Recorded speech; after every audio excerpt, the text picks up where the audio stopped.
It's Your Music is Bad, and You Should Feel Bad. I'm your host, Matt Lee. This week, not sure who should feel bad, because, look, podcasts don't always have to have a topic or a theme or a thing we agreed to talk about in advance. Sometimes you just gotta get together with some microphones and crap one out.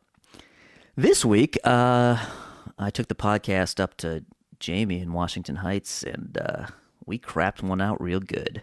We ended up talking about some pretty important stuff, like how there's no music that everyone likes, and how having a podcast is better than ruining parties by telling everyone the music sucks.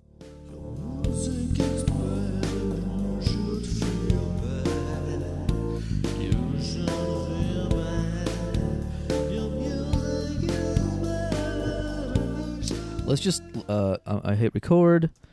It's got 3 hours of time on it, which I'm sure we won't need.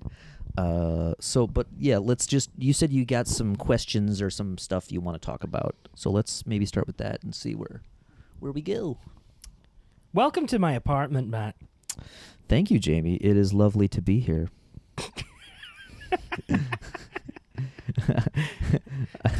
in my bedroom, on my bed. Oh, yeah. Oh, right. That just makes it sound really awkward, doesn't it? Yeah. What he meant to say was in our fancy recording studio. Cripple edition. Yeah. So should we briefly mention? So Jamie is currently recovering. Yeah, I got in a fight over a Big Mac. Oh yeah, I don't like that joke actually, but it's sad. I was coming home from a recording session, or a recording writing session, and as you do, you come home in the wee hours of the morning. And I was coming from downtown, from the studio, and then I forgot that my fiance had cooked dinner, so it's that time where it's like all right, it's been 3 months. I'm going to go have a McDonald's.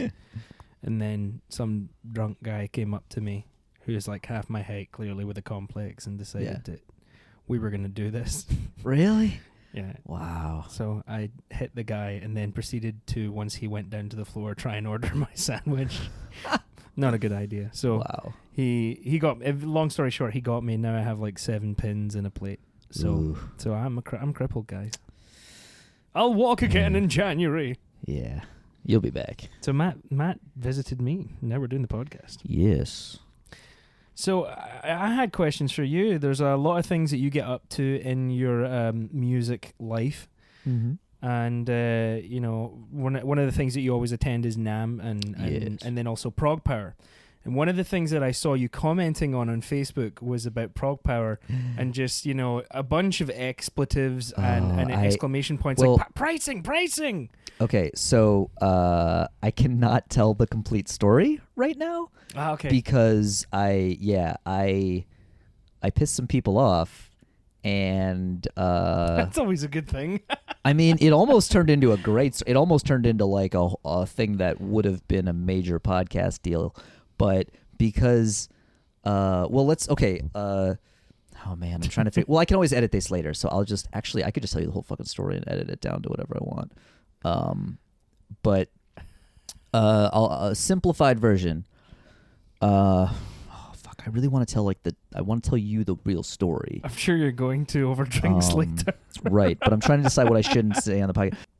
I was basically complaining about the price of the Prog Power started out as a 2-day festival, Friday and Saturday, and gradually expanded to encompass Thursday and Wednesday as like pre-show events, which would started off with sort of lesser known bands like too new to get the main show, but still in the right style of music that people would want to hear them. Right.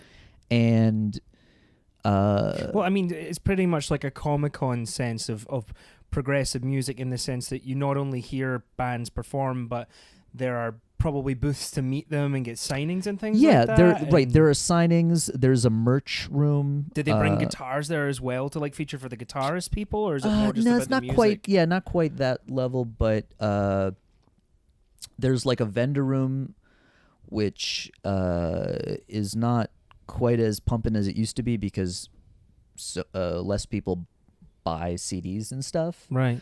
But there's still a bunch of booths in there with like record, either stores that sell metal stuff, or in some cases like Inside Out Music, like record labels who specifically do prog or metal stuff will actually have somebody there with merch and CDs and stuff. Right. So it's now officially all 4 days. They finally did a deal where the promoter Glenn worked with the promoters of the Wednesday and Thursday nights, Milton and Nathan. The Wednesday and Thursday are one ticket now. So you can buy a 2-day pass for Wednesday and Thursday, or you can buy a Friday and Saturday. Unfortunately, I was hoping when they announced that Wednesday and Thursday would be officially under the idea is that they all now happen in the main room at this venue. This venue has a couple other rooms, so sometimes Wednesday or Thursday would take place in one of those. Right. But now, since they made it all related, they can use the main room for all 4 nights, and it's a nicer stage and bigger room and more space and shit. So all that spandex under one roof. So the first 2 nights are now about $120 plus, Ticketmaster stuff. So it's about $140, but that's not unreasonable when you look at it. I basically, my expletive Facebook reactions were partially because it's the combination of Wednesday and Thursday used to be between like $20 and $50 or $60 depending on the lineup. Right. So at most maybe like $80 combined, and there's usually at least one of those nights where I was unenthusiastic about the lineup at some point. Yes, you'd probably sack the stuff off and not really watch all of it anyhow. Right. But so a lot of the times it comes down to how many of my friends are going to that particular show. Mm-hmm. Do I want to go there? Or are there people to hang out with, so I just won't go, because I've done that too. I mean, they announced the lineup well before anyhow, right? So you can research. Right. So what happened was I had just gotten my confirmation for my gold badge for the Friday and Saturday. Ooh, they call it a gold badge. Yeah. Well, gold badge is a thing where like... Does Kanye go? No. It's a way to, since the early days of the festival, a way for the promoter to get money in advance. Right. There's backing? Right. It's so certain people, and it's a limited number of them. So if you've been on board, you still have access. But if you don't go, like, you can lose your place on the list. And there's a few special perks and like early entry to stuff and all that. So there's some stuff. And we talked in more detail on this. There's an episode from Prague Power that we did, and we talk a little bit about the history of it. So there's more cool. there.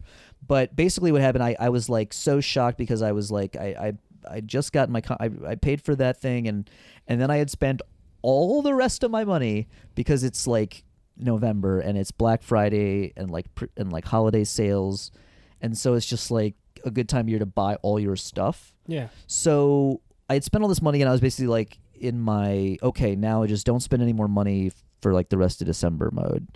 And then I woke up one day and it was like, oh right, these tickets are on sale. Oh man, they're selling out fast for the first 2 nights. I better get my tickets. And then I was like, $120 plus fees and shit. $140 for the first 2 nights, which I was alone not super thrilled about the lineup. So then the second night would be how much on top of that?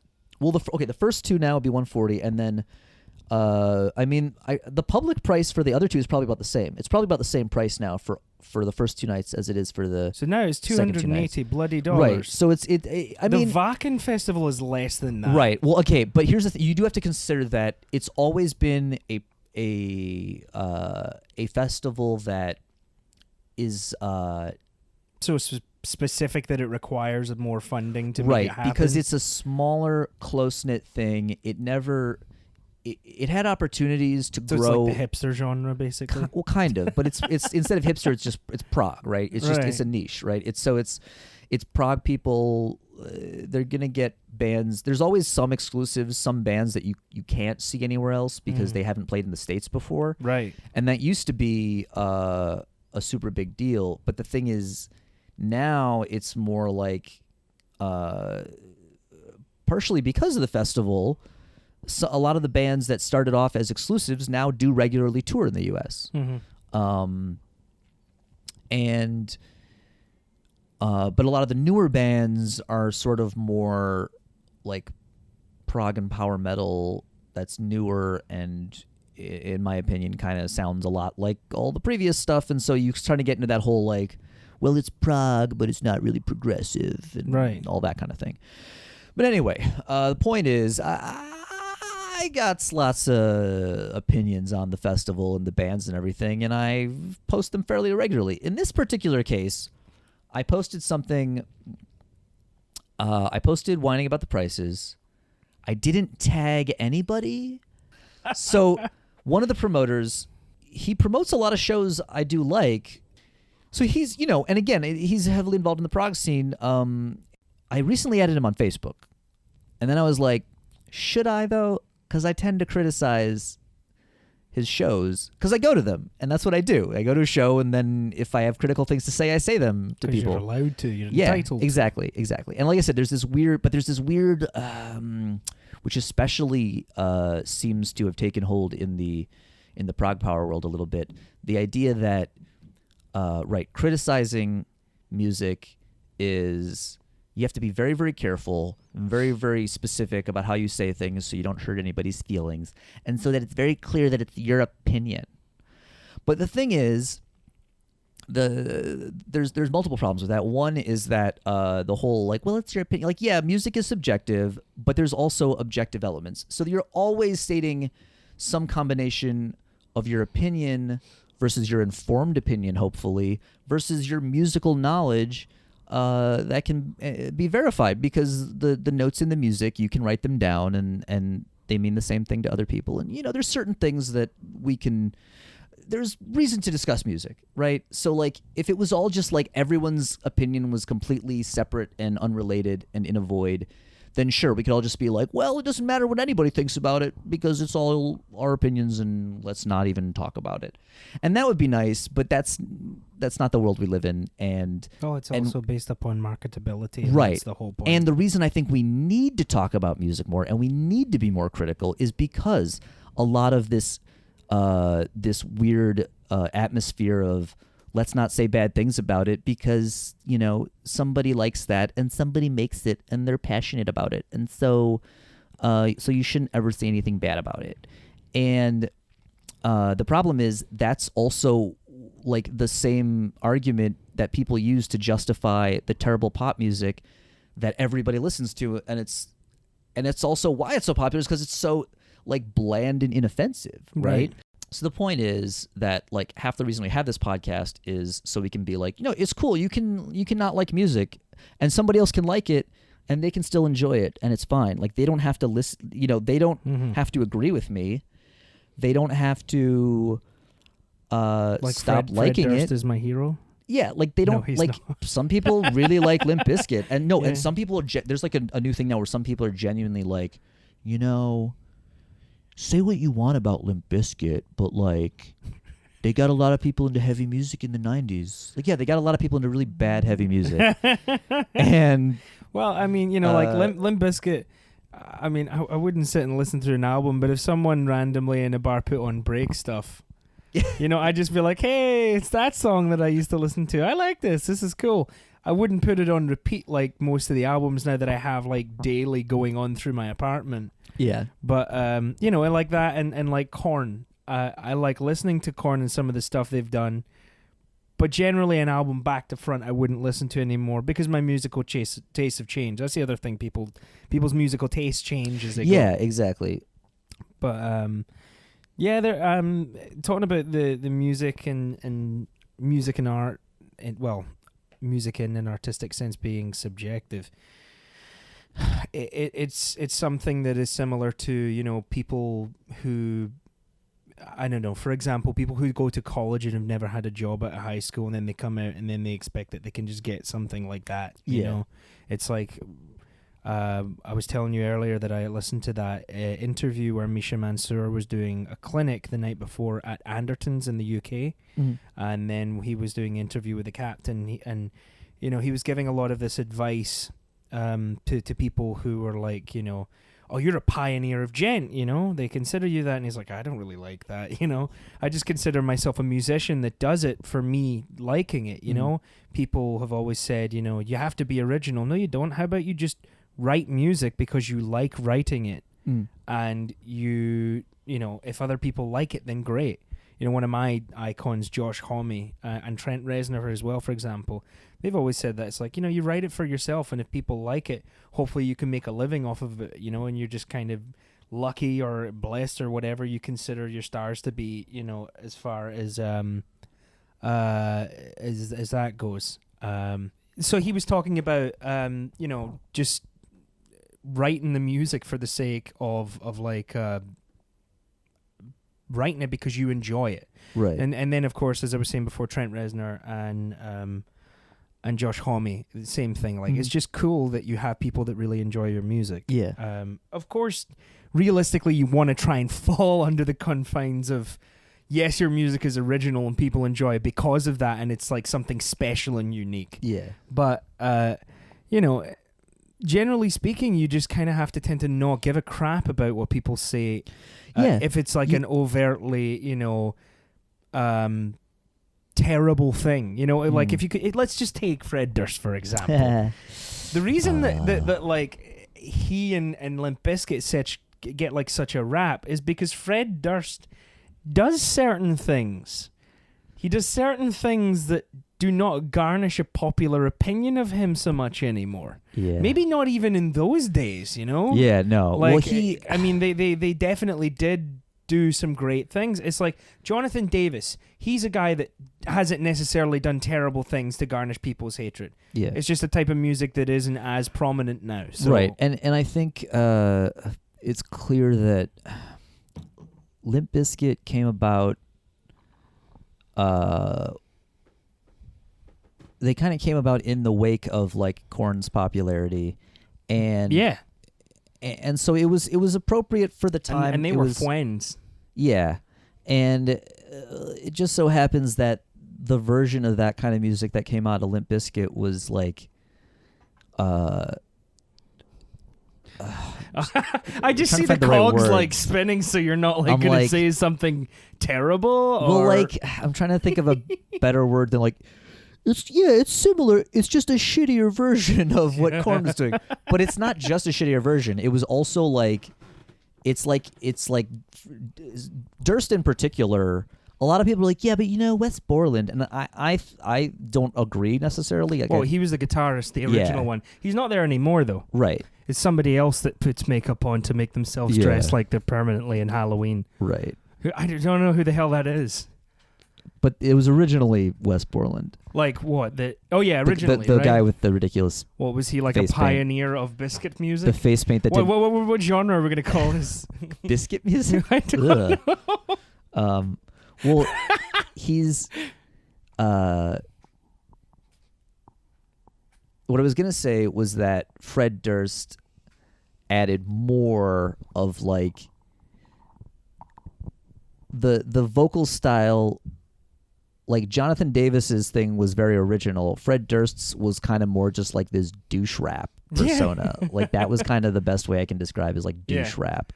Well, he took something that whether it was considered original or not, he took good, like a concept of hip hop and then just blended it with metal. I mean, like what other band was doing rap metal at the time? Right. It was still a very new thing, which is also why for a lot of people hated it for a while because they were like, ugh, that's what it sounds like when you combine rap and metal? Ugh. Yeah, because it had a new metal vibe to it as opposed to someone like Rage Against the Machine where it was like Tom Morello like acting like the guitar DJ. Right. And just like pioneering new techniques and things like that. It was like a really shitty kind of metal and a really shitty kind of hip hop.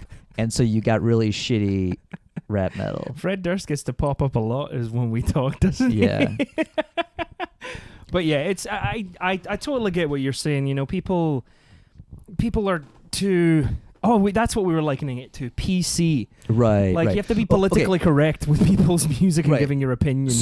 So the bottom. So this is the interesting thing. So the bottom line is that people have to make up their own minds at the end of the day, right? That's the thing. People need to make up their own minds, and so if you make up your own mind about things, then you stop being bothered about what other people have made up their minds about, because you realize it doesn't matter. You have your own opinions, and you don't have, because I think that's the other thing is a lot of people tend to just sort of like glom on to people's opinions and not put the effort into like deciding how they feel about stuff, which is right? like the most popular thing nowadays is to like that which is not as popular, so that you can become and yeah, I mean, of course, hipster is the first thing that rings into your head, Right. But it's like it is now fashionable to like something that is not conventionally likable. You know, for example, in pop culture, not pop music, but pop culture, nerds are now cool. Yeah. You know what I mean? Like, it's cool to be a nerd. But it's popular to follow things that are new in the short period of time that you would want to classify them as new. Yeah. Which, you know, why like that for the sake of liking it when you want to get to the point where, you know, you're talking about, which is, you know, you care more about your opinion than other people's, which sounds really bad and egotistical, but you know, it should be the priority in your head when defining who you are. Right. And that comes through to like, if you're making music, it should be the same thing. It should be like, so anyway. no more of it like Fred Durst. Yeah. Enough about Fred Durst. But yeah, I think that, I mean, if you look at it this way, music is going to be criticized or critiqued by people, and then people are going to complain about it. Yeah. And as the world becomes more, you know, there's always going to be people as music becomes more acceptable. Because, I mean, consider the fact that I suppose I'd say maybe the 90s was probably the last like decade where people you'd still hear like, that music is terrible and it encourages kids to blah blah blah. That doesn't it's like video games. That used to be a big argument. That doesn't happen so much anymore with music. Yeah. So as it becomes more acceptable, you're going to find this let's call it the League of Extraordinary Douchebaggery, where people are just like, you can't say that about music. Right. Yeah. Yeah, you have a good point, which is we sort of got over that. Yeah, well, I mean, not that it's not completely out of the question that someone would revisit it, because it's not like our entire society is completely moved past that idea of censorship. Because like that whole thing with well, it really was probably worse in the 80s with the hair metal movement, because it was questionable about androgynous. The PMRC hearings. What was that? That was where the hearings that ended up putting parental warning stickers, explicit content on CDs, and it started as this whole it was this whole political outrage. Like Tipper Gore, I think, was at the forefront of it, and it was all this like, oh, they're talking about because everything in the 80s, all the metal was like, you mean we can stop being subtle about this shit? Yeah, right on. Although it still almost all seems subtle compared to now. Like when you hear the most blatant. I mean, that's one of the things I love about Steel Panther is that they're taking the 80s thing and just amplifying it. They removed, there was still some kind of like, well, you know, you got to be a little sneaky about it, right? Yeah. And they removed that and replaced it with just like, that's why it works so well, because they do the whole like the sex is very in your face and not subtle. Well, would you say that, I mean, okay, because for example, the last example of a musician going on Jerry Springer because a mother was there with her child who thinks that it's okay to have an alternative lifestyle, and I don't mean alternative lifestyle as in I mean, you mean like alternative, not right, music, not alternative, right? That's not what I don't ever use that. See, I'm terrified of saying that, because you're always worried that someone might be like, did he just say that in that way? I'm gonna yeah. What is I don't know what TV show this came from, but the noise where the man goes. It's when people complain about shit like that. Yeah. You know what I'm talking about, right? Yeah. So Right. it's like the last time that Marilyn Manson or Guar got on a show that was in the 90s. Yeah. That shit doesn't happen anymore. Yeah. And but you've got this kind of counterbalance. I suppose it's not even a case of left to right politically or something or rights for human beings. But at one point you had that extreme point where it was, blah blah blah blah blah blah, and now you have, because of that now PC thing, which again South Park really hit the nail on the head. It's just popular and a thing that people are catching on to now, and people are just becoming bullies, that it's now opened up that to music, where you can't criticize that person. Yeah. What was better back then, where we just had people complaining about explosive music, where it's well, that's cool, I can still do it, you can't stop me. Or Right. now where it's people will literally bully and socially belittle people because they're you're critiquing it. I'm no, I generally think that's shit music. Yeah. And I'm allowed to say it. Right. And I think part of what happens is that the industry has its own little internal thing where it's don't burn any bridges, and don't piss anybody off you might have to work with or you might want to work with. Right. And so it's the same sort of business rules all mentality, which is that it could be bad for business to say something bad about somebody else's music. Well, that's smarter to go with that than you're belittling them as human beings, right, because it's their expression. Right. And right, that in a certain context, there's sense to that. The problem is I think that idea outgrew its usefulness to the point where, right, everyone's just if you're in a prog band, it's almost well, but we don't talk bad about other prog bands because we're in this together because we're prog bands. It's yeah, but no, because that's the which in just its because it's not as popular, right. you Well, know? and the genreification itself has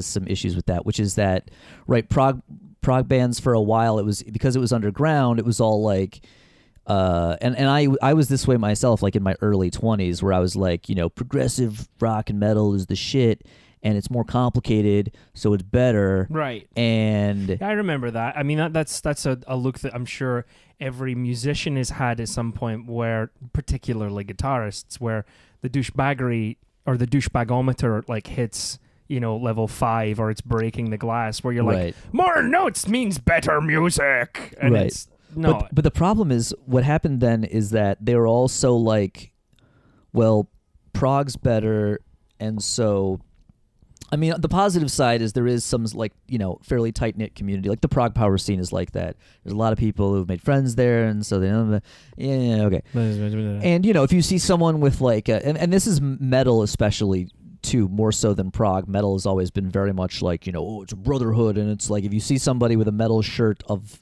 the type of metal you like, you're probably yeah, dude, cool shirt, yeah. I've met great people by that. Right. When did Sabs pop into this? I don't know. It's just, he's the perfect Hey, do you like Kiss? archetype of metal dude. So, but what happened is, I think, is that the prog, the example of prog anyway, is they took that such an extreme where it's well, our music is the best type of music, so it's better than other types of music. The problem is, if that's your mentality, then you can make really, really shitty music, and as long as it sort of seems to fit, it seems to be the type of music you think you're trying to make, you think it's terrific, right? So it's this sounds like prog, it must be good. Yeah. And then the problem is, where'd all the good prog go? Why? You just need, oh my God, what's his name? Oh my God, I'm brain farting on Pirates of the Caribbean. What's his name? Pirates of the Caribbean. What? The guy that acts in Pirates of the Caribbean, what's his name? Johnny Depp? Aye, Johnny Oh, Depp. I yeah. brain farted. You need Johnny Depp to be why is the prog always gone? Yeah.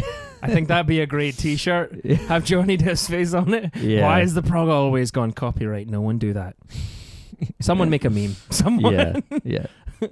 So right. So that's going to be a continuing thing. I right, mean, that's a continuing it's idea, always going to be there. Which is that there's nothing wrong with criticism, and right. But then the counter is always going to be there of this is someone's art and this is how they're expressing themselves. Right. And you're wrong for criticizing. Right. People are right. The underlying subtext is right. Somebody, this is personal to somebody. Right. And so you might hurt their feelings if they hear that you don't like it. But here's the problem. If you're a musician or an artist, yeah, part of your job is to accept the fact that not everyone will like your stuff. Right. Because this is another important idea that it seems obvious. Or you should just write your music for other people.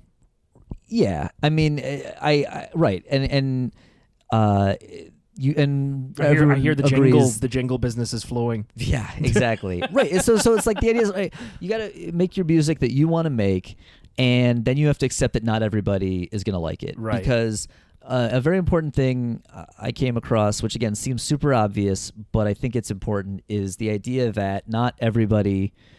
There is no music that everybody likes, other than like I it's remember I came across impossible. like some dude, then this fascinated me. Randomly met some guy who was looking for musicians, and he was trying to like put me in playing lead guitar for this guy that he found, and the guy was terrible. So like I was like, I'm on a break, I'm gonna go kill time, get a bite to eat at like a pub around the Upper West Side. Yeah. The guy was like managing this guy and trying to get him into a record company that he used to work for a big one, but he went solo to go and do it on his own. And he played the music for me. And he's like, so what do you think of the guy? And I was like, yeah, it's not bad. And he was like, well, what do you not like about it? And then I eventually was like, look, man, I'm not going to play guitar for him. Well, why not? He was a very good pushy dude. And I'm like, dude, you're really good at what you do, but I'm not going to do it. Right. And then to talk about like music that like, everybody likes or doesn't like. You're totally right. I remember him saying, and this was so shocking to me, he's like, yeah, I love Motown and good old jazz and, and I can't stand pop music and metal. Oh, it's gross. And I was like, oh, that's to be expected. There's always people that hate metal. And then I mentioned classical. He's like, 'cause you sing opera? And he's like, oh yeah, I hate classical. Every time I hear it, I want to like grate my nails against something. And that was the biggest problem I had. It was at the end of it because, I was about to say my goodbye, go separate ways, like, this kid's a tool. Not really. He was very nice if you're listening, you tool. And he was like, yeah, classical music it's just terrible. It's just terrible. And he was one of those good marketing Donald Trump-esque men. Right. He's nothing. He was a hipster dude, but he was just like, it's just terrible. It's just terrible. And you're like, jazz really is birthed from, all music is birthed from classical, and then folks are different. Folk music is different representations of each indigenous like tribe or whatever in the day. But like, I was like, shit, man, and it brought me to that realization that some people just don't like classical music, and I had that like burning like sense of how fucking dare you not like classical music. And it's also one of those things where we've been exposed to enough to know that like the idea of saying like I don't like classical music, if you've actually studied it, you're like, you realize how much music that includes, right? That is a ridiculous amount of music that you are saying none of it is of any interest to you. And that's okay if you don't have the time or interest for it, but I just never heard to say that like blatantly classical music is bad is saying like music is bad. Right. But when he said it, it was just definitely the way that he portrayed it, because it was like, it grates me, it hurts my head. When he left that comment, I was like, so basically what you're saying is you get the dum-dums whenever you hear classical because you have problems interpreting it. Right, you're like, I don't need all these notes and all this stuff happening. Right, like, ow, my head. Yeah. But no, he definitely portrayed it in a manner that I'd never heard before, because most people, when they say they don't like classical, they don't say that it's bad or they hate it. They're just like, yeah, I just don't listen to it a lot, or, I just prefer pop and like, or I prefer smooth jazz. I'm not a fan of classical. Yeah. It sounds a lot like very busy to me. That's why when I explain like to some people that don't like metal, like there are some forms of metal you'll like, and they're like, no, what do you mean? And I'm like, well, you like classical music. There's quite a few, bands or artists that compose metal music where it's basically just taking the busyness, if you want to say, because not all classical music's busy, but most of it is. And then you're putting it in a different composition with different instruments. Yeah. And that's, it's funny because actually metal is a great comparison, especially with how many, how varied it's gotten now, especially because I mean, I remember people in like college or whatever. Yeah, same deal where people make the weirdest assumptions too. Like I remember, like now, extreme vocals are fairly common. I like that you call them extreme vocals, Yeah. by the way, because a lot of the people who say, sing this with me, it's like, Yeah. I don't have a problem with it. I kind of go, no, that's not right. You're not singing. Yeah. I like that. Extreme vocals. I'm going to steal that. And it's like, because it's not always growls, it's not always screams. Right. You can try. There's the pig squeal it's noise. technically not accurate to call it death metal vocals or black, because it's like, Right. again, it's across so many different types of metal now that people use extreme vocals, and so similar to that. So it's like, some people will just be like, "Oh, metal, that's just with all the screaming, right?" And it's Yeah. like, no, in Yeah. fact, It's that really didn't catch on that much until the 90s, right. and it's only now that it's like a super common part Did of you metal. ever listen to At the Gates? They were in the A little bit, yeah, right. yeah. Slaughter of the Soul was the first song that I'd ever heard that was truly metal. Next to, that was like metalcore. That was like It was some of the birth it was of the metalcore. it was the death metal that metalcore was most influenced by. Right, exactly. Yeah. Because I mean, that next to what else I was listening to at 16, that was like my, and I'm not talking about metal that is like, in those days where I would listen to like Korn, Marilyn Manson, and Linkin Park, Yeah.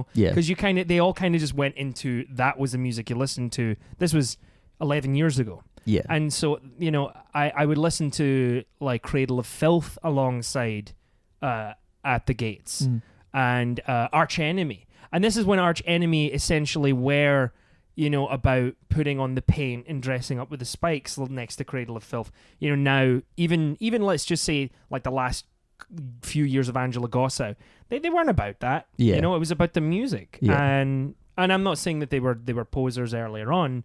It was just a thing that people did, so good for them, and it was great. But people are very defensive about, they need to like prerequisite to you. Metal. I'm just not into that screamy stuff. And when they say that, like you were saying before, you're like, it's like when you talk to people about classical. If you were to like hum Ode to Joy by Beethoven, Yeah. or like, something like For Elise, people are like, oh, I know that song, it's cool. And you're like, yeah, I'm not trying to get you to listen to Bella Bartok immediately, Yeah. And my cat just is like, why did you do that? He continues to lick his, not balls, foot. But, it's, I mean, I get that. I mean, like I always say that there's something that I want to, you should always, I guess, be able to in your own mind be like, I know I have goals and career goals in music, but Yeah. what are my mission goals? And I've always kind of like driven towards, I want to create an appreciation and understanding, mainly more understanding of all genres, despite the preconceived notions of the genre etiquette.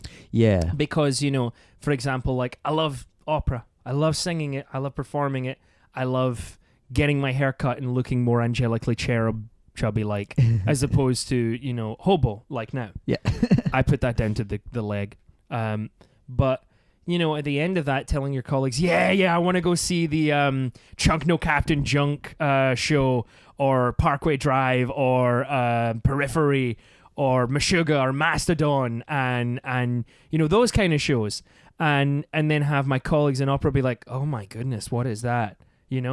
Or, so where have you been performing? Have you been studying with like the grind of opera that is disgusting? And then to turn around to people who like, they like pop music or let's just say contemporary. Let's just put rock all in that one vein. Yeah. And then be like, yeah, I'm going to go do this performance, or like back in the day, oh yeah, I'm going to Carnegie Hall.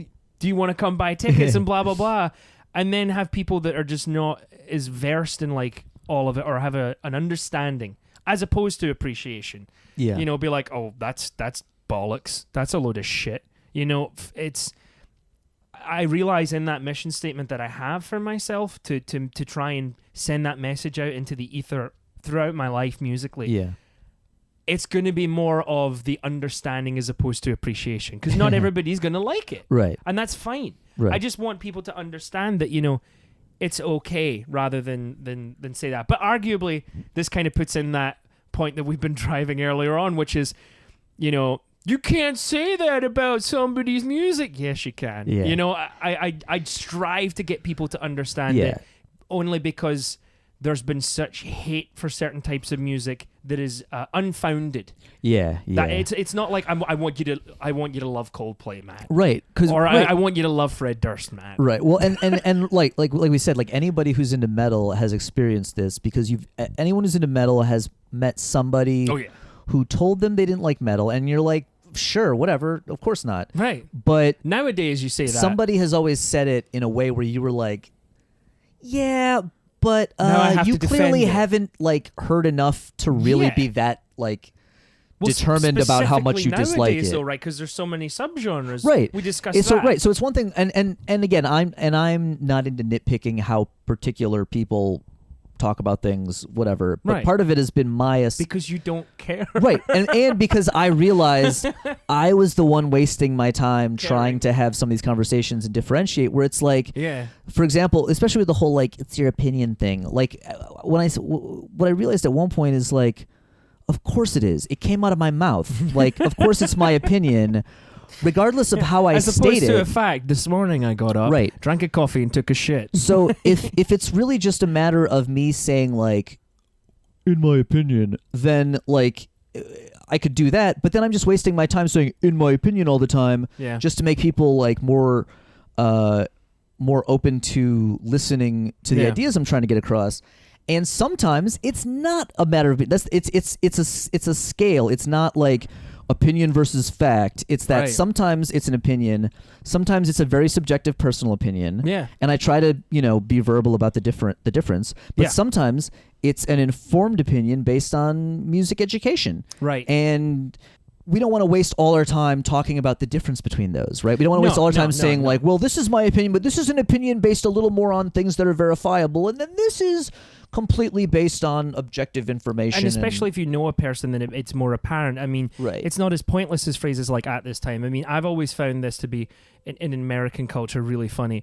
Like phrases like at this time, for example, like on a plane, at this time, we're experiencing technical difficulties on the flight. Meanwhile, all you hear in the background is and then it's like, at this time we ask that you put on your oxygen. No shit. When else were you going to answer like, in about 15 minutes you'll be wanting to put on your oxygen vest? At this time, like it's not.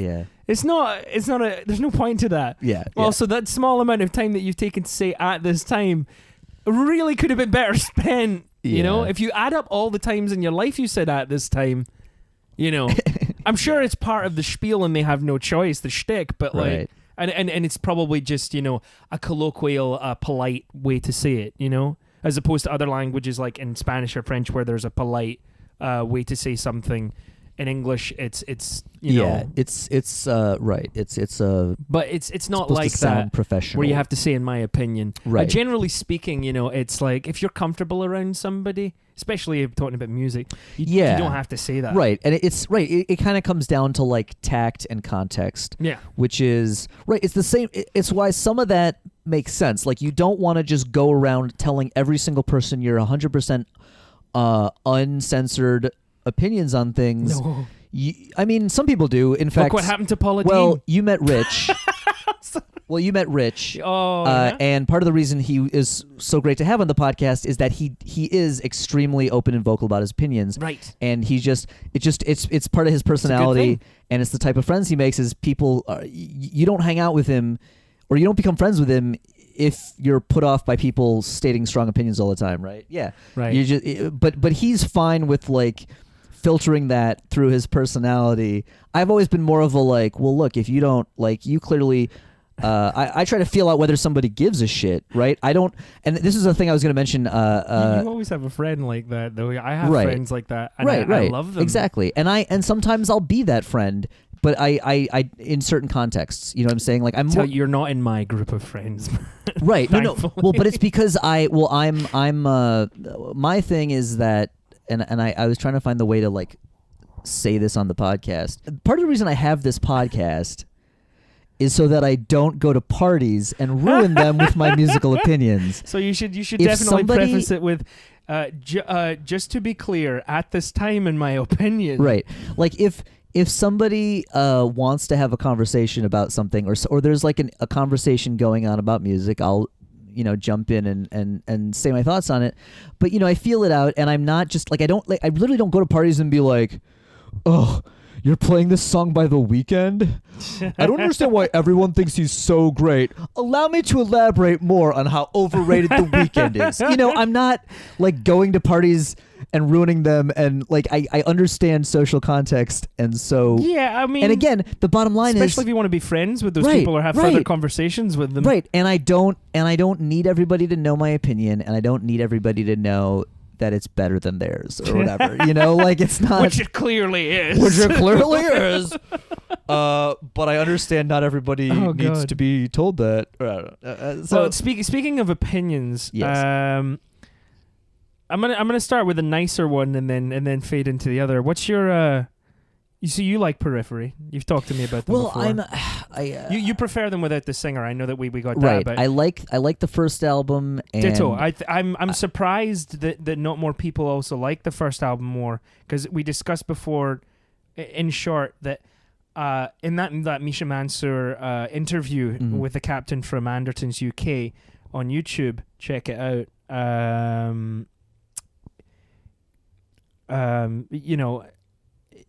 He's awesome. I love Misha Mansour, and I totally brain fired. Good God. Yeah, I brain fired, dude. Oh, is this something about like the more accessible? Oh yeah. Songs. It was about edit.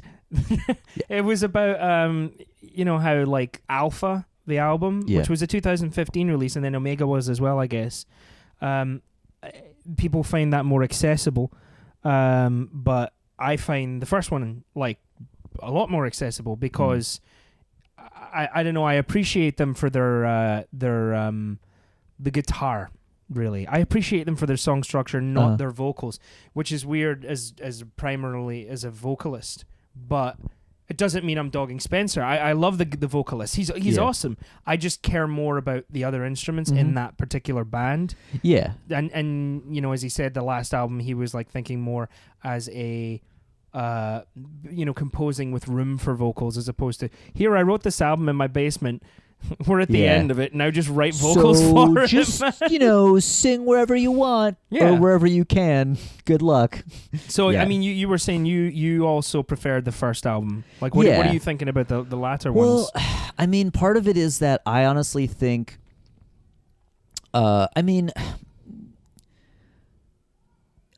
glad that there's a Periphery, because it is kind of getting this whole new, younger kind of proggy audience. Right. But Well, would you consider them proggy? well, my initial response to Periphery, Periphery, and listen up. hearing about Periphery was pretty much when I heard about Djent. That was the Right. thing.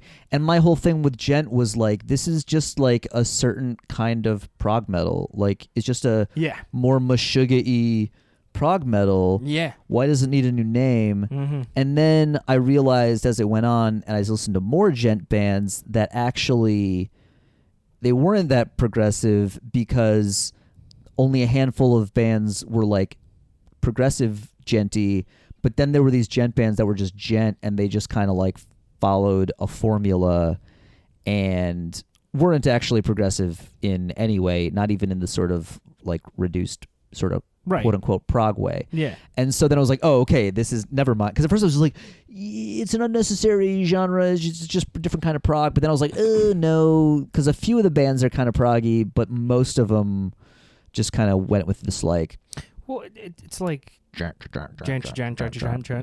Well, I mean, the thing is that the Djent flow in like the bands that use the I suppose we'll just say the technique, not they are a genre.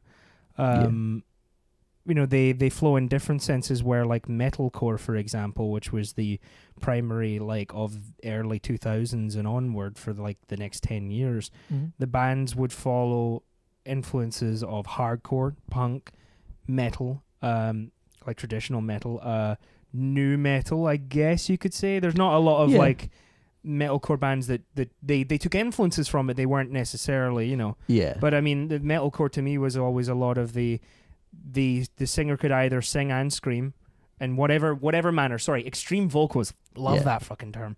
And then they would do a lot of dance around the root stuff. I call it dance around the root. It's like, here, do the 1 chord, here, do the 6 chord, and then dance around the root. Like you hit the root and then you just move around it. Yeah. That was like metalcore. And then you'll do a lot of triplet tremolo bass stuff in the low drop tuning of the guitar, and then just do like fluttered like third intervals and just move them down a half step, Yeah.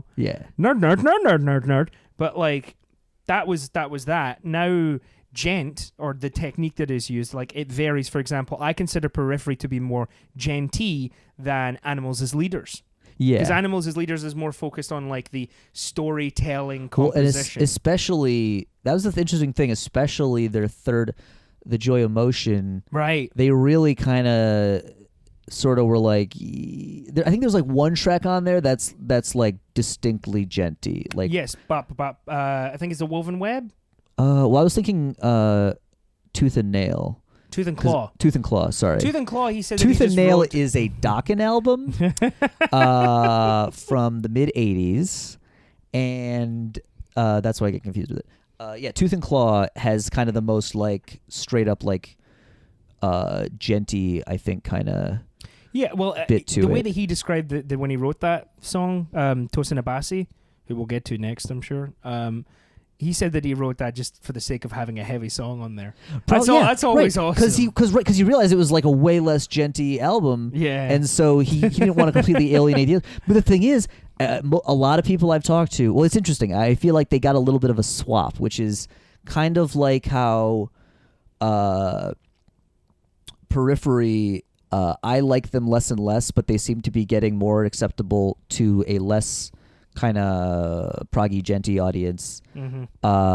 Like you said in that interview, he was even saying how they're writing kind of more accessible songs, and Animals as Leaders, kind of the similar thing where like I think the first album wasn't really djent, or it wasn't trying to be djent. No. It had djent elements, but then the second album, a lot of people were like, the second one got really djenty, and I don't know, I don't think I have the second one, but from what I've heard of it, that seems true. Like there's a lot of djenty stuff on the second one, and then the third one kind of is just instrumental guitar music. Well, I mean, consider this. You were talking about Queensryche to me before, because I don't know enough about them. Yeah. You always try and give your music listening the 3 chances. Yeah. As I say, just to like, well, I don't like this. Oh, I like it more. Oh no, I like it more. And you were saying, that you're liking Periphery less and less. The way I look at it is, I try and take bands for the parts that I like, and it doesn't have to be chronological, as in they were good and then they got worse necessarily. For example, Animals as Leaders, I told you, I guess I gave them 3 chances to listen to, and that one time where you and a couple of my other friends were going to see Animals as Leaders perform with I forget who else was performing at that show. Devin Townsend. And that I put on The Joy of Motion like for a week straight and listened to it like back to front constantly. I was like, this is amazing, and then I tried to go back a bit more, and maybe it was the production value that did it for me, like, as well. Yeah, I mean, just didn't like. I don't necessarily like Animals as Leaders' earlier stuff as opposed to Periphery, where I like their original stuff, but I take Periphery as a band from what I like of them. You know what I mean? Yeah, right. It's like, I know that you're saying you like them less and less, and I get that. It's like Foo Fighters just put out, for example, I'm a huge Foo Fighters fan, and they just put out Saint Cecilia EP. I suppose the terrible, like, bro douchebag in the back of my mind went, oh, for God's sakes, really?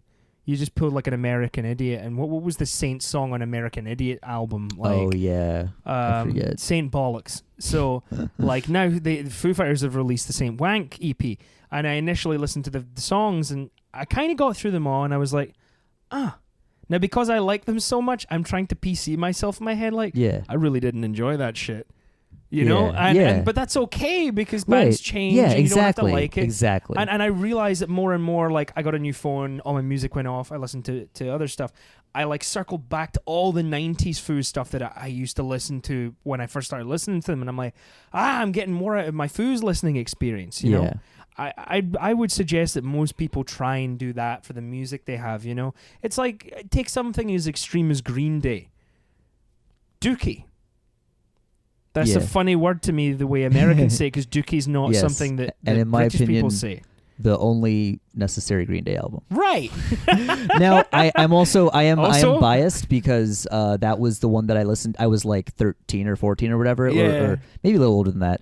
But it was like a middle school, high school, and like Transition point for you? purely, yeah, and like so there's a lot of nostalgia, and also by the time the next album came out, I was onto like prog stuff. Oh, so that you was must the have- end of my mainstream music That's like listening. when the 90s said goodbye to the 80s soloing escapade Yeah. of too many notes. You were probably like, Well, and complicated prog, goodbye Green Day. Right, well, yeah, and that was the weird thing is I did the flip side. I was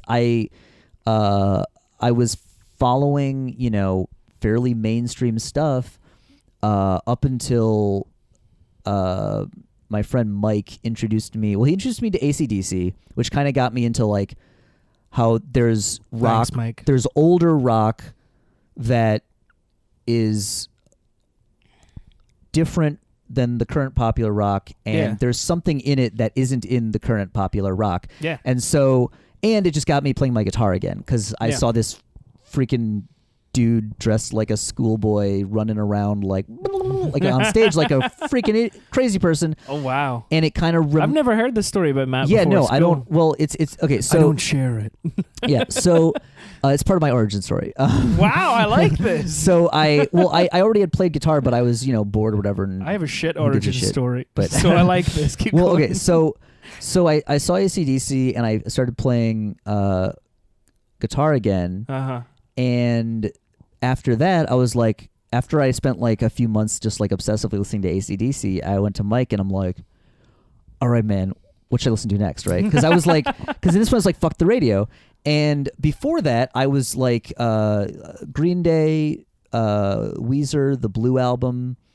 Good album. Now, right, and I still, both of these, they were the album I listened to, so I can't discount the possibility of nostalgia, but I still feel like both those bands, when their next album came out, maybe it was just because I wasn't on board anymore, Yeah. but at the same time, I was kind of like, I liked the last one better, Yeah. and this seems very similar, but not as good. And I will say Weezer more so likable than Green Day. Yeah. Because we like Rivers Cuomo tends to have a very I really don't care what you think because Right. he was so shy. And in a little way, Green Day kind of like came back around in some like when they did like because honestly that it was Hash Pipe was the single, and I still think that is a dumb song. Weezer. Yeah. Yeah. Like, so I still think that album, or maybe I don't know, maybe the album wasn't so bad, but the single was Hash Pipe, and that was part of why I was like, "What is this crap, Weezer?" You know what? Hash Pipe was the first song I ever heard by Weezer on Kerrang, which is Britain's like MTV. Oh yeah, Yeah, like they have Kerrang awards, and they give a ton of American and international bands like specific Kerrang awards. And I remember that that Hash Pipe was the first video I saw, and then it was like closely followed by like Buddy Holly and stuff like Yeah. that. And I was like, how can a band that made a song that was kind of weird? Because Hash Pipe seems weird to me. I like the song personally, me, but it just seemed weird to me musically. And then when I heard Buddy Holly, I was like, this is like completely different. yeah, From Hash Pipe. Well, and I think that's what it was. I think they were trying to experiment, and that experiment for me personally did. That's not work. understandable. That's fine. I mean, I think that was that must have been the Green album because there was a blue, then there was pink. Yep, it was the Green album. Like Hash Pipe and. But then this is the thing, you know, it's like AC/DC. There were albums in the middle where no one listened to. Yeah. You know, like and this is just, let's say we exclude Bon Scott years, because I love Bon Scott, Yeah. personally. Not that I don't like Brian Johnson, who couldn't. AC/DC are just amazing.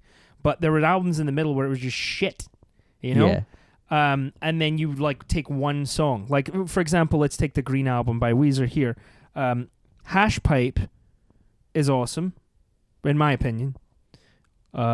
Just have to say that phrase there, man. Island in the Sun was another hit they did, and it's a cool song. But then I don't know any of these other bloody songs. Island Don't in the Let Sun Go, was good. I felt Photograph, like Crabs, because Weezer has crabs on their Green Album. is Island in the Sun that same album? Yeah, it's like right after Hash Pipe. I feel like the Yeah. single came off. I feel like there was a huge delay in the singles between Hash Pipe and Island in the Sun. I could be totally wrong, and maybe it was just that Hash Pipe came out, and I was Yeah. like, "What? Fuck Well, this!" the Island in the Sun got a huge like playability as far as like commercials and Right. movies and things like Yeah. that goes. I mean, if you look at even now, like the amount of times one has been used in a commercial or something, Yeah. Island in the Sun goes nuts.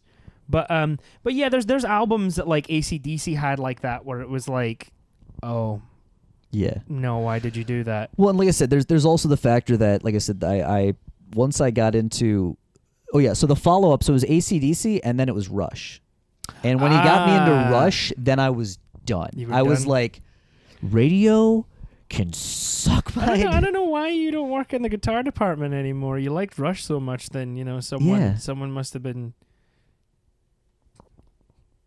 What? friends with you. Sorry, I'm making. I see what you're saying. gestures that I shouldn't be because making. right, no, that's why it worked out so great when Yeah. I went to the repair shop. You did tell me, yeah. And right off the bat, I told people, I was like, yeah, and I like Rush, so I won't get sick of it. Yeah, I won't get sick. keep I don't get going. sick of Rush. Like Which is all that he's ever played in the repair department. And here's the thing about here's another. This is another reason that I feel like I've always very much, or especially after some time, I got very much in tune with how a lot of people don't like my favorite music, and that's fine, right? So that's part of the whole. Yeah. It's like Rush. I won't go into detail, but I think Rush is one of the best bands. Period. One of the best rock bands that has ever been, and I have reasons for that. I'm not going to get into them, but I also totally get that some people just can't stand Geddy Lee's voice. I have no argument. Yeah, He reminds of course. me of that 80s band. Take a look at my girlfriend. Like he sounds like that person. Supertramp. Right. Because that dude has a ridiculously high, annoying voice. It's not. I mean, but- I'm not annoyed by Geddy Lee's voice. I mean, then again, I haven't listened to enough Rush songs. It's like you were talking about like getting music at an opposite point. For me, for example, Yeah.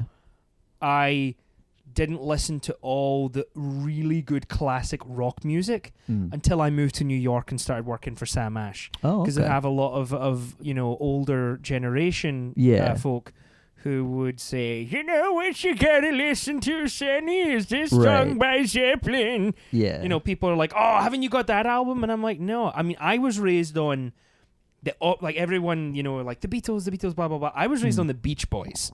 Oh. So how you're talking about your AC/DC and Yeah. your this. Like, I was raised on the Beach Boys as a kid, the first cassette tape I own, and I don't listen to them anymore today. Yeah. At all. I mean, it's great music, but I don't care. I remember my first CD was Tenacious D when I went out and Yeah. bought one.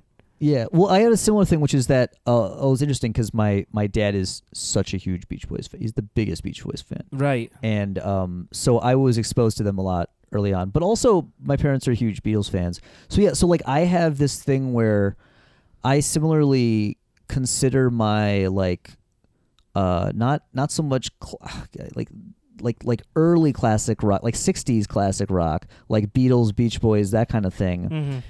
I got through all that stuff as a kid also, right? Like you're Yeah. just like, so then when you get a little older, you're kind of just like, well, I already heard all that. Yeah, it's yeah. in my brain already. Maybe I understand it better now. Yeah. But like, so it's the same thing with like the Beatles. We're like, I think the Beatles are great, and I Right. won't discount like Thank you. their importance. Like People are shitting a brick listening to this. What are you saying about the Beatles? Right. Well, and it's interesting though because there's also a lot of people who because the Beatles are so popular, a lot of people like to be like, yeah, the Beatles are overrated and blah blah blah. And it's like, well, fine. Like, right, again, not everybody likes all Yeah. not everybody likes all the music. And that's fine. I just don't.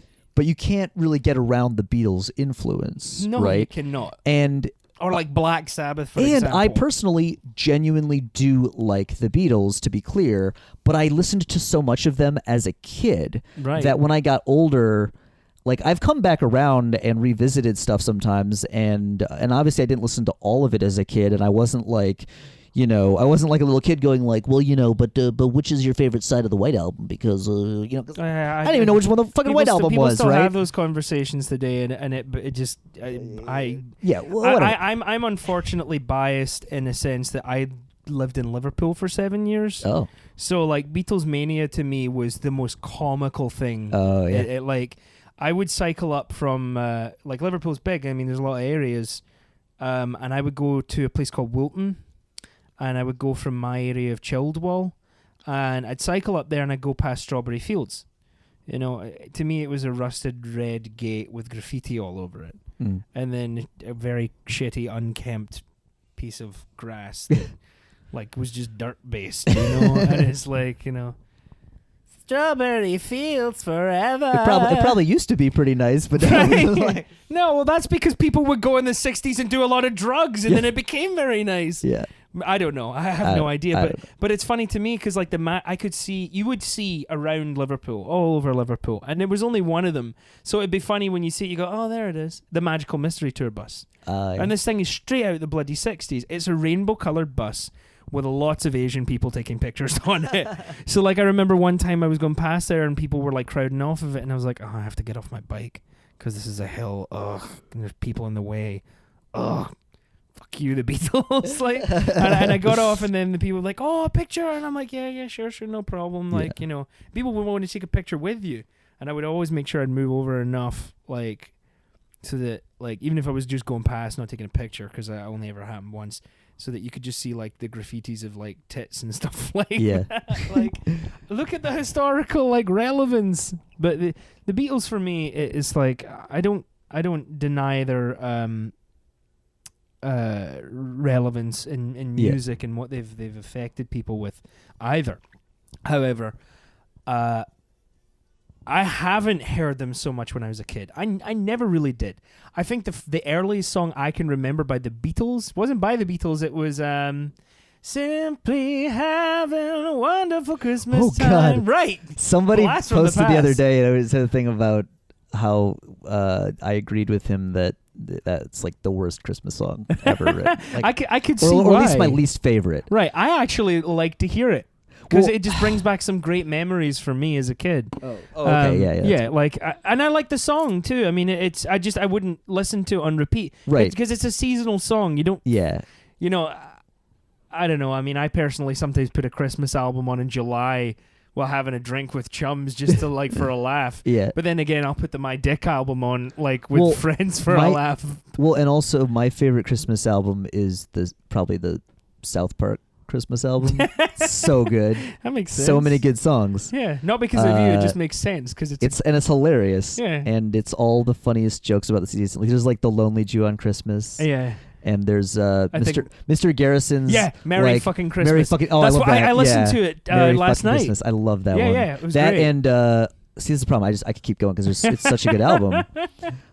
Christmas Time in Hell. Yeah. Oh, Ashley played that too. Ashley, I think it was like a point of like I was just so tired in the night, and she started playing the Mr. Garrison song, followed by It's Christmas Time in Hell. Nice. I love it. So anyway, so the part of my point was the other thing with the Beatles is like, even if like you agree that they're great and you're on board with it, at some point in your life you've heard it so much that if you meet somebody, especially if like, it's one thing when you meet like kids or adolescents who have just discovered something, and then you can be like, all right, well, you know what, you enjoy that, you're gonna good for you. You're gonna enjoy that. I'm glad that you get to experience. It really sounds like you're about to go too much tuna. It really does sound like you're about to say that. Like, Wait, don't. listen, you little schmuck. No, but like, you know, like you teach kids. I used to teach kids, and you know, they want to play. They're excited about a Whole Lot of Love or whatever, and you're like, you know, good for you. But sometimes you meet an adult who's still like obsessed with how great Zeppelin is, and you're like, all right, dude, we get it, but like, chill out. Everybody knows about Zeppelin. You don't need to like convince anybody. I I mean, I love Zeppelin, and I love playing Zeppelin songs with other musicians, and generally speaking, I mean, it's kind of people who are great musicians that you play with won't get amazed at that kind of stuff immediately. Yeah. You know? Well, it's like but it's hard. Sometimes you'll have that feeling like playing with Oliver's Revenge, for example, a cover band that I play on and off with. Like, to start playing the opening riff to Rock and Roll, that will forever be my favorite Led Zeppelin song. And like, just to pick slide and go into that part and then to sing it, just to get goosebumps. It's so much fun to do it, you know? Yeah. But I won't have it on repeat listening to it all the time, because you don't want to lose it. Yeah. Well, and it's also it can be a totally different thing when you actually like play something. Versus. Thanks for listening. If you enjoyed this episode, please subscribe on iTunes or yourmusicisbad.com. Follow me on Twitter at @TheOneTrueMatt. And if you got issues with our take on something, let us know. Send that shit to hatemail@yourmusicisbad.com. I will read it. It's the only email address. That's where you send stuff.